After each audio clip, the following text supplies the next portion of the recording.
तो आप और हम सभी जानते हैं कि इस धरती पर हर जीव के लिए पानी कितना जरूरी है। यहाँ तक कि इंसान का शरीर भी 70% पानी से बना है।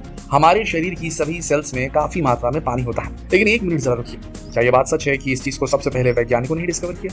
क्योंकि कुरान की सूरत अंबिया की आयत 30 में कहा गया है कि अल्लाह ने पानी से हर जानदार चीज को बनाया, यानी कि हर जीवित चीज के निर्माण में पानी का बहुत बड़ा रोल है। आज भले ही वैज्ञानिक कई प्रयोगों और तकनीकों के माध्यम से बात प्रूव कर पा रहे हैं, लेकिन कुरान में बात आज से 1400 साल पहले ही लिखी हुई थी, वो भी एक ऐसी जगह अरब में जहाँ पीने के लिए भी पानी मुश्किल से मिलता है। ऐसे में वहाँ कौन ये सोच सकता था कि हर जीवित वस्तु को पानी से बनाया गया है। और यही वजह है कि कुरान को वैज्ञानिक भी आज तक झुठला नहीं पाए हैं और वो खुद कुरान से इंस्पिरेशन लेकर नए नए प्रयोग करते हैं। Pain receptor. जय हिंद, वंदे मातरम। दोस्तों, क्या आपको भी लगता है कि कुरान एक साइंटिफिक बुक है? क्या कुरान की जो चीज़ें हैं उसका साइंस से कोई लेना देना है? क्या जो अभी बात आपने सुनी है ट्रेलर में कि पानी के बारे में लिखा है कि हर जानदार चीज़ को पानी से बनाया है, तो क्या ये साइंटिफिक फैक्ट मान लिया जाता है? क्या मान लिया जाए? तो इस वीडियो में आपको ऐसे ही कुछ बहुत सारे फैक्ट देखने को मिलेंगे, तो वीडियो देख लेते हैं। और वीडियो के एंड में नहीं, वीडियो के साथ साथ में मैं आपको अपने व्यू ज़रूर बताता रहूँगा, ताकि आप भी जो है इस चीज़ को रिलेट कर पाओगे कितनी साइंस छुपी हुई है इस आसमानी किताब में। इस्लाम को दुनिया का सबसे साइंटिफिक मजहब माना जाता है, क्योंकि इस्लाम की पवित्र किताब कुरान में कई ऐसी बातें बताई गई हैं जिन्हें विज्ञान ने भी साबित किया है, फिर चाहे वो ब्रह्मांड की उत्पत्ति के बारे में हो या ब्रेन एनाटॉमी के बारे में। आज की वीडियो में हम आपको कुरान में बताए गए कुछ ऐसे ही फैक्ट बताने जा रहे हैं जिन्हें वैज्ञानिकों ने भी आज प्रूव कर दिया है, पर कुरान में आज से 1400 साल पहले इस बारे में बता दिया गया था। तो इस बहुत ही नॉलेजेबल वीडियो को अंत तक जरूर देखिए। लोहा। दोस्तों, कुछ साल पहले तक ये माना जाता था कि लोहा जमीन के नीचे से निकलता है। काफी रिसर्च के बाद वैज्ञानिकों ने यह प्रूव कर दिया कि लोहा जमीन की धातु नहीं, बल्कि आज से करोड़ों साल पहले मीटियोराइट और एस्टेरॉइड धरती की सतह से आकर टकराए, और वो मीटियोराइट्स और एस्टेरॉइड्स अपने साथ लोहे को लेकर आए जो कि धरती पर फैल गया। वक्त गुजरने के साथ जमीन के नीचे समा गया। आज हम उसी लोहे को जमीन के अंदर से माइन करके निकालते हैं। लेकिन ये बात साबित करने में वैज्ञानिकों ने इतने साल लगा दिए, जबकि आज से 1400 साल पहले जमीन पर उतरी किताब कुरान में इस बारे में पहले से ही जिक्र मिलता है। सूरत हदीद आयत 25 में साफ साफ लिखा हुआ है कि अल्लाह ने अपने बंदों से कहा कि हमने तुम्हारे लिए लोहे को जमीन पर उतारा जिसमें बहुत जोर है, जिसके कई फायदे हैं। यहाँ उतारा शब्द इस ओर संकेत कर रहा है कि लोहा पृथ्वी पर उत्पन्न नहीं हुआ, बल्कि बाहर से आया है। इस तरह कुरान में साफ साफ ये भी बता दिया गया था कि लोहा जमीन की धातु नहीं है, बल्कि उसे आसमान से या कहें कि अंतरिक्ष से भेजा गया है। और अब तो वैज्ञानिक भी इस बात से इनकार नहीं कर सकते। तो इस वीडियो बनाने वाले ने जो चीज़ें ली हैं वो इंटरनेट से ली हैं, और वो इंटरनेट पे जो वेबसाइट बनी हुई हैं वो ब्लॉग्स होते हैं, वो लिखते हैं ये इस्लामी लोग, और वो ये लिख देते हैं कि देखो हमारी किताब में लिखा हुआ है कि लोहा उतारा। तो आज साइंटिस्ट भी मानते हैं कि जो लोहा है वो मेट्रोइड के थ्रू वो आसमान से यहाँ पर आया, तो उतारा मतलब ये तो कुरान में पहले ही लिख दिया कि उतारा है। तो आज तो आप देख रहे हो कि मेट्रोइड और एस्ट्रॉइड के थ्रू वो ज़मीन पर उतरा है, तो मतलब उतरा है। इनकी तो हर चीज़ उतरी हुई है, इनके तो आसमानी किताब भी उतरी हुई है, इनके तो किताबों में अगर आप देखोगे तो हर चीज़ उतरी हुई है, ठीक है। और उसमें लोहा भी उन्होंने लिख दिया, तो उसको साइंटिफिक से जोड़ दिया। वाह वाह, क्या बात है। आप इस बारे में क्या सोचते हैं, कमेंट में जरूर बताएं। नेक्स्ट फैक्ट देख लेते हैं कि अगला वाला कितना साइंस से रिलेटेड है। आसमान एक सुरक्षा कवच। दोस्तों, हम सब जानते हैं कि हमारा वातावरण 7 लेयर्स में बटा हुआ है, और ये लेयर हमें उल्का पिंडों और अंतरिक्ष से आने वाली कई मुसीबतों से बचाती है। साथ ही सूरज से आने वाली हानिकारक किरणों से भी बचाती है। वातावरण की लेयर हमारी धरती के लिए सुरक्षा कवच का काम करती है, जो कि हमें अंतरिक्ष से आने वाले खतरों से सुरक्षित रखती है। और कुरान में आज से 1400 साल पहले इस बात के बारे में जिक्र कर दिया गया था। कुरान की आयत अंबिया आयत 32 में साफ साफ कहा गया है कि हमने यानी कि अल्लाह ने आसमान को एक महफूज यानी कि सुरक्षित छत की तरह बनाया। इसके अलावा आगे इसमें यह भी कहा गया कि हमने सूरज और चांद बनाए और वो अपने अपने मदार यानी कि कक्ष में तैर रहे हैं। और इस बात का सीधा सा मतलब है कि आसमान को धरती के लिए एक प्रोटेक्शन लेयर की तरह बनाया गया है, जो कि उसे हर खतरे से बचा कर रखता है। साथ ही आयत में आगे चांद और सूरज के बारे में भी बताया गया है कि चांद और सूरज अपने अपने कक्ष में घूम रहे हैं। और ये दोनों ही बातें कितनी सही हैं सब जानते हैं। यानी कि जो बात वैज्ञानिकों ने आज से 100-150 साल पहले प्रूव करके बताई, उसे कुरान ने 1400 साल पहले ही बता दिया था। यानी कि हम किसी भी तरह से कुरान में कही गई बातों को झुठला नहीं सकते, और ना ही अल्लाह के द्वारा दी गई नेमतों को ठुकरा सकते हैं। तो आपने देखा कि ये किस तरह से साइंस से रिलेट कर दी गई है ये दोस्तों, बात। ये तो आप और हम सभी जानते हैं कि इस धरती पर ये बात किस तरह से इन्होंने रिलेट कर दी कि धरती का जो प्रोटेक्शन लेयर है, तो ये कुरान में लिखा हुआ है कि बोला कि हमने तुम्हारे लिए आसमान ऐसे छत बना दी। बता, एक धरती पर खड़ा हुआ बंदा है जो आज से 1400 साल पहले भी था, जो 1400 साल से पहले भी था, इंसान था, जो आज भी है। इवन आप हज़ारों साल पहले जब भी कभी कोई भी जीव है आसमान की तरफ देखेगा तो उसे ये लगेगा ना आसमान छत है। उसमें कौन सी साइंस की बात है, मुझे तो ये समझ में नहीं आती है। दूसरा, चांद और सूरज को बोला कि उनको बोला कि आप अपने अपने दायरे में घूमो, मतलब चांद जो भी घूम रहा है वो तो ठीक है, सूरज भी धरती के इर्द गिर्द घूम रहा है और धरती चपटी है। उस बात के लिए कितना साइंटिफिक फैक्ट आप समझ सकते हो। मतलब एक चीज़ आपने ऐसे रिलेट कर दी जिसका कोई लेना देना है ही नहीं साइंस से। वो तो एक नॉर्मल एक किसी पर्सन की ऑब्जर्वेशन थी कि आसमान एक छत है, तो आसमान छत है, तो ये इस बात के साइंटिफिक प्रूफ हो गया कि हमारा जो एनवायरनमेंट है वो एज एन लेयर काम करता है। वाह वाह वाह, ये बात भी भाई साहब इतनी बड़ी बोंगी मारी है इस वीडियो में। जो चीज़ें ली हैं, जैसे कि मैंने बताया, किसी के ब्लॉग से इन्होंने उठाई होंगी और उसको फिर वीडियो बनाना होता है। नॉलेज टीवी हिंदी वाले हैं, इनको तो वीडियो बनाने होते हैं, दिन में 10-10 वीडियो बनाते हैं, तो कहीं से कुछ भी उठा के लिख देते हैं और जो देखने वाले लोग हैं वो ये समझ लेते हैं कि वाकई में यार ये तो साइंस की बातें हैं। अगला फैक्ट देख लेते हैं। पानी। दोस्तों, ये तो आप और हम सभी जानते हैं कि इस धरती पर हर जीव के लिए पानी कितना जरूरी है। यहाँ तक कि इंसान का शरीर भी 70% पानी से बना है। हमारे शरीर की सभी सेल्स में काफी मात्रा में पानी होता है। लेकिन एक मिनट जरूर रुकिए, क्या ये बात सच है कि इस चीज को सबसे पहले वैज्ञानिकों ने ही डिस्कवर किया? क्योंकि कुरान की सूरत अंबिया की आयत 30 में कहा गया है कि अल्लाह ने पानी से हर जानदार चीज को बनाया, यानी कि हर जीवित चीज के निर्माण में पानी का बहुत बड़ा रोल है। आज भले ही वैज्ञानिक कई प्रयोगों और तकनीकों के माध्यम से बात प्रूफ कर पा रहे हैं, लेकिन कुरान में बात आज से 1400 साल पहले ही लिखी हुई थी, वो भी एक ऐसी जगह अरब में जहाँ पीने के लिए भी पानी मुश्किल से मिलता है। ऐसे में वहाँ कौन ये सोच सकता था कि हर जीवित वस्तु को पानी से बनाया गया है। और यही वजह है कि कुरान को वैज्ञानिक भी आज तक झुठला नहीं पाए हैं और वो खुद कुरान से इंस्पिरेशन लेकर नए नए प्रयोग करते हैं। तो दोस्तों, ये भी एक बोंगी ही लगती है कि सब जीवों को पानी से बनाया, क्योंकि ऐसा 1400 साल पहले, क्या मैं तो कहता हूँ जब से इंसान है इस धरती पर, तब कोई भी सोचता होगा तो वो ये सोचता होगा ना, यार मेरे शरीर में खून है, रक्त है, तो पानी है, तो पानी से हम बने हैं। लेकिन जो सनातन धर्म की जो शिक्षाएँ हैं, जो हमारे वेद भी कहते हैं कि हम पंचतत्व से बने हैं, खाली पानी से नहीं बने हैं। खाली पानी से हमारा शरीर नहीं बना है, हमारा शरीर बना है 5 चीज़ों से: पृथ्वी, अग्नि, जल, वायु, अंतरिक्ष। ये 5 चीज़ों से शरीर बना है, खाली पानी से शरीर नहीं बना है। तो इन्होंने लिख दिया कि तो तुम्हें हमें पानी से बनाया। वाह वाह, क्या साइंटिफिक चीज़ है। साइंटिस्ट तो आज खोज पाए हैं कि सब पानी से बने हैं। अरे भाई, जब से ये जीव है, जब से इंसान या किसी ने सोचना शुरू करा है, तब से जो भी इंसान है वो यही सोचते हैं ना कि हम पानी से बने होंगे, क्योंकि हमारे अंदर पानी है। वो तो एक नॉर्मल बच्चा भी आज के टाइम में किसी को भी बोल दो कि बोलेगा हाँ मेरे शरीर में पानी तो है, तो मैं पानी से ही बनाऊंगा। ये कोई साइंटिफिक फैक्ट नहीं हुआ। अगला फैक्ट देख लेते हैं। Pen receptors.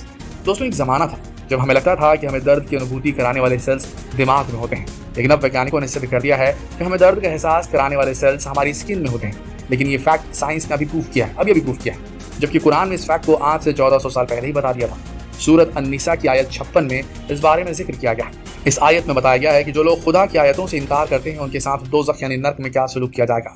इसमें कहा गया है, जिन लोगों ने हमारी यानी कि अल्लाह की आयतों का इनकार किया, उन्हें हम जल्द ही आग में झोंकेंगे। जब भी उनकी खालें पक जाएंगी तो हम उन्हें दूसरी खालों में बदल दिया करेंगे, ताकि वे यातना का मजा चखते ही रहें। इस आयत को ध्यान से देखेंगे तो यहाँ जलने के बाद स्किन बदलने के बारे में कहा गया है, ताकि उन्हें फिर से दर्द दिया जा सके। इसका मतलब है कि उन्हें दर्द का एहसास कराने के लिए उनके शरीर की स्किन को बदल दिया जाएगा। इसका सीधा सा मतलब है कि दर्द का एहसास स्किन के अंदर ही सेल्स के अंदर महसूस हो सकता है। और यही बात अरे भाई साहब, ये तो साइंटिफिक फैक्ट बहुत ही लाजवाब दिया है। वाह वाह वाह, मतलब 2 गज में पता कौन चलेंगे? काफिर। और जो ये वीडियो बनाने वाला है ना, वो भी एक काफिर है।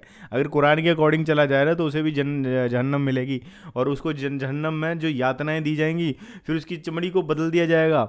लेकिन ये कहते हैं कि ये साइंटिफिक फैक्ट है, क्योंकि हमारी चमड़ी में पेन रिसेप्टर होते हैं। ये इस चीज़ से साबित हो जाता है। भाई कैसे हो जाता है? वहाँ तो एक यातना की बात की गई है, तो कि तुम्हें यातना दी जाएगी और तुम्हारे सबको पता है कि जलोगे तो चमड़ी जल जाएगी। अच्छा, जल जाएगी तो बोले नहीं, तुम्हें दोबारा से वो चमड़ी चढ़ा दी जाएगी। तो मतलब उससे ये साबित हो जाता है कि हमारी चमड़ी में पेन रिसेप्टर होते हैं। अरे वाह वाह वाह वाह, क्या बात है, क्या साइंटिफिक लॉजिक लगाया है मेरे भाई। अगला लॉजिक देख लेते हैं। ये तो मतलब सबसे ही बड़ी बोंगी है, इससे बड़ी बोंगी हो ही नहीं सकती इस दुनिया में। करते नजर आ रहे हैं फिंगरप्रिंट्स। वैज्ञानिकों के अनुसार इस दुनिया में किन्हीं भी 2 इंसानों के फिंगरप्रिंट एक जैसे नहीं हो सकते, चाहे वो सगे भाई ही क्यों ना हो या फिर जुड़वा ही क्यों ना हो। लेकिन कभी भी दो फिंगरप्रिंट एक जैसे नहीं हो सकते, और इसीलिए आज भी अपराधियों को पकड़ने के लिए सबसे ट्रस्टवर्दी सोर्स फिंगरप्रिंट ही है। और आजकल तो मोबाइल से लेकर हर जगह आइडेंटिटी स्कैन के लिए फिंगरप्रिंट का ही इस्तेमाल किया जाने लगा है, क्योंकि किसी के भी फिंगरप्रिंट को कॉपी करना आसान काम नहीं है। लेकिन ये बात वैज्ञानिक आज बता रहे हैं, जबकि कुरान में ये बात पहले से ही मौजूद है। सूरत अल क़ियामा के आयत 3 और 4 में अल्लाह ने कहा है कि क्या इंसान ये समझता है कि मरने के बाद उसकी हड्डियों को इकट्ठा नहीं किया जा सकता, क्योंकि हम यानी अल्लाह तो तुम्हारी उंगलियों के पोरों तक को फिर से बना सकते हैं। यहाँ उंगलियों के पोरों से मतलब है फिंगरप्रिंट। तो यहाँ अल्लाह ने कहा है कि वो उंगलियों के पोरों को भी वापस से बना सकते हैं, जबकि ये चीज़ तो आज इतनी टेक्नोलॉजी के बाद भी इंसानों के लिए काफ़ी मुश्किल काम है। एक मिनट, इस वीडियो वाले ने जो जब स्टार्ट किया ये वाला फिंगरप्रिंट वाला, तो उसने कहा है कि हमारे जो फिंगरप्रिंट होते हैं वो हर इंसान के अलग अलग होते हैं, और ये साइंटिस्ट ने आज प्रूव कर दिया कि हमारे फिंगरप्रिंट जो है वो अलग अलग होते हैं। वाह वाह। पहले के ज़माने में लोग पढ़ते लिखते नहीं थे ना, अंगूठा लगाते थे, तब साइंस बनी भी नहीं थी, है ना। आज से 200 से 300 साल पहले की बात है, तो वहाँ पर भी लोग अंगूठा लगाते थे। और एक खाली ये इस्लामियों की बात नहीं है, आप किसी भी संस्कृति में चले जाए, मैंने भी इस पर रिसर्च किया था, तो मैंने ये पाया था कि आज से करीब, मैंने अपने दादा परदादा जो हमारे बड़े बुजुर्ग थे वो कहते थे कि हम अंगूठा ही लगाते थे। तो ये ऐसा नहीं है कि ये कुरान से आया है, ये सबको पता है कि अंगूठे के जो ये फिंगरप्रिंट होते हैं ये सबके अलग होते हैं। ये कोई साइंटिफिक खोज भी नहीं कही जा सकती है, ये तो एक ऑब्जर्वेशन है, वहाँ पे बता दी जाए ठीक है भाई फिंगरप्रिंट। लेकिन वो किस चीज़ के, तुम्हारे हड्डियों के खोल बनाकर तुम्हें फिर तुम्हारे मतलब अंगुलियों के पोर भी दोबारा से क्रिएट कर दिए जाएंगे, तो उससे ये साबित हो जाता है कि हर इंसान के फिंगरप्रिंट अलग अलग होते हैं। भाई कोई लॉजिकल बात तो करो यार, कैसे साबित हो गया? क्या अगर ये लिखा होता कुरान में कि आपके जो फिंगरप्रिंट हैं वो हर इंसान के अलग अलग होते हैं, और तो हम मान लेते। वहाँ पर ऐसी तो चीज़ नहीं लिखी हुई ना कि अलग अलग होते हैं, वहाँ तो लिखा हुआ है कि तुम्हारे हम उंगलियों के पोर तक रिक्रिएट कर देंगे। वाह वाह वाह वाह। और वो ये साबित हो जाता है कि हर इंसान के फिंगरप्रिंट अलग अलग होते हैं। भाई कहीं से तो कुछ चीज़ रिलेट हो, यहाँ तो कोई भी साइंटिफिक चीज़ मेरे को अब तक तो नहीं लगी है। कुरान में बात साबित हो चुकी थी कि किन्हीं दो लोगों के फिंगरप्रिंट एक जैसे नहीं हो सकते। दोस्तों ये तो केवल कुछ ही पॉइंट है जो कि साबित करने के लिए काफ़ी हैं कि कुरान पूरी तरह से एक साइंटिफिक बुक है, जहाँ हर बात केवल आस्था के लिए नहीं बल्कि विज्ञान के हिसाब से भी कही गई है। उसमें कही गई हर बात के वैज्ञानिक प्रूफ मौजूद है, और इसीलिए वैज्ञानिक कभी कुरान को केवल एक धार्मिक किताब का दर्जा नहीं दे सकते। दोस्तों इस बारे में आपकी क्या राय है, क्या लगता है आपको? जो हमारे हिंदू धार्मिक ग्रंथ भी हैं, महाभारत है, रामायण है, आयुर्वेद की किताबें हैं, इनमें भी जो चीज़ें आज से हज़ारों साल पहले बता दी गई थी, उन्हें बस आज के ये जो अंग्रेज जो गोरे साइंटिस्ट हैं वो इन्हें प्रूव कर रहे हैं, ये रीडिस्कवर कर रहे हैं उन पद्धतियों को, उन विज्ञान के अजूबों को जो पहले ही डिस्कवर कर दिए गए थे हिंदू धार्मिक ग्रंथों में, मुस्लिम धार्मिक ग्रंथों में और दूसरे पुरातन धर्मों में कर दिए गए थे। लेकिन जब से ये वेस्टर्न कल्चर आया है, जब से ये वेस्टर्न कल्चर हावी हुआ है, तो इसने सब कुछ अपने हिसाब से रीअलाइन करना शुरू कर दिया है। और इसी वजह से हम तो ये कहेंगे कि ये जो वेस्टर्न कल्चर है, यूरोपियन कल्चर है, अमेरिकन कल्चर, ये सारा जो है पूरी दुनिया को रूल कर रहा है, अपने हिसाब से नियम बना रहा है, अपने हिसाब से सारी स्टडीज़ को बखान कर रहा है। स्कूलों में भी उन्हें ही ज़्यादा पढ़ाया जाता है, जबकि हमारी पद्धतियों को नहीं पढ़ाया जाता, जो कि बहुत दुख देता है। और इस वीडियो में जो लास्ट पॉइंट बोला है, इन जो जिनकी भी आवाज़ इस वीडियो में है, उन्होंने बोला कि आज के जो गोरे साइंटिस्ट हैं, अरे साइंटिस्ट गोरे या काले नहीं होते, साइंटिस्ट होते हैं। हाँ, ये यानी कि वेस्टर्न साइंटिस्ट, ईस्टर्न साइंटिस्ट, ऐसा नहीं होता। साइंटिस्ट होते हैं, ये आपको समझना पड़ेगा। चाहे वो भारत के साइंटिस्ट हों, चाहे जापान के हों, चाहे चाइना के हों, चाहे अमेरिका के हों, साइंटिस्ट कोई भी चीज़ करते हैं तो वो गोरे और काले की बात नहीं होती। और ये जो पॉइंट उन्होंने लिया है ना, ये भी इनके ब्लॉग से लिया होगा, इस्लामियों के ब्लॉग से, क्योंकि वहाँ पर उन्होंने ये चीज़ें लिखी हुई हैं रिलेट कर करके कि देखो जी हमारी कुरान में लिखा हुआ है कि आपके फिंगरप्रिंट जो हैं वो अलग अलग होते हैं, क्योंकि अल्लाह ने बोला है कि आपको जब यातना दी जाएगी तो आपके जो उंगलियों के पोर हैं वो भी रिक्रिएट कर दिए जाएंगे। तो इसका मतलब अच्छा पोर की बात लिखी, अरे भाई उसको पोर के बारे में कैसे पता था? वाह वाह, ये तो साइंटिफिक बात हो गई। वाह वाह वाह वाह।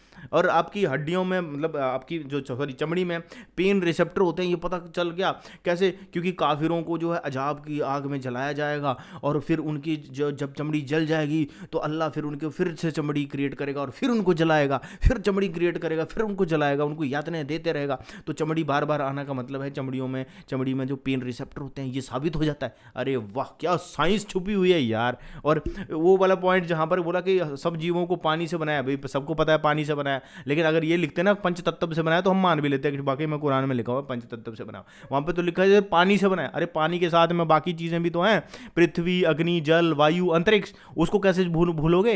अच्छा, बहुत सारे लोग बोलते हैं अच्छा पृथ्वी भी बात समझ आ गई, पृथ्वी, जल, अग्नि भी समझ में आ गई, वायु भी समझ में आ गई, लेकिन अंतरिक्ष कैसे होता है? भाई स्पेस, क्योंकि हवा को अंदर बाहर आने के लिए स्पेस चाहिए ना, तो अंदर स्पेस भी होता है, स्पेस आपके बाहर भी होता है। कोई भी जीव जिंदा नहीं रह सकता बिना स्पेस के। आप इसको एक उसमें बंद कर दो ना कमरे में या किसी टाइट जगह पे, वो जीवित नहीं रह पाएगा।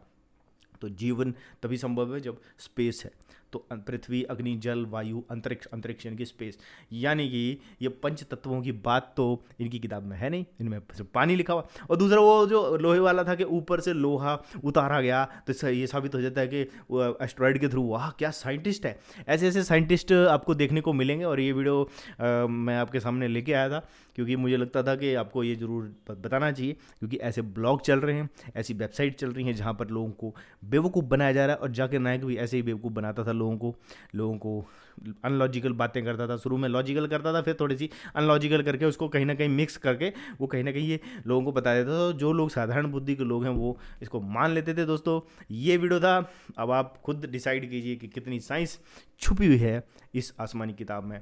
इसी के साथ दोस्तों वीडियो समाप्त करता हूँ, मिलूंगा नेक्स्ट वीडियो में। तब तक के लिए दोस्तों जय हिंद, वंदे मातरम।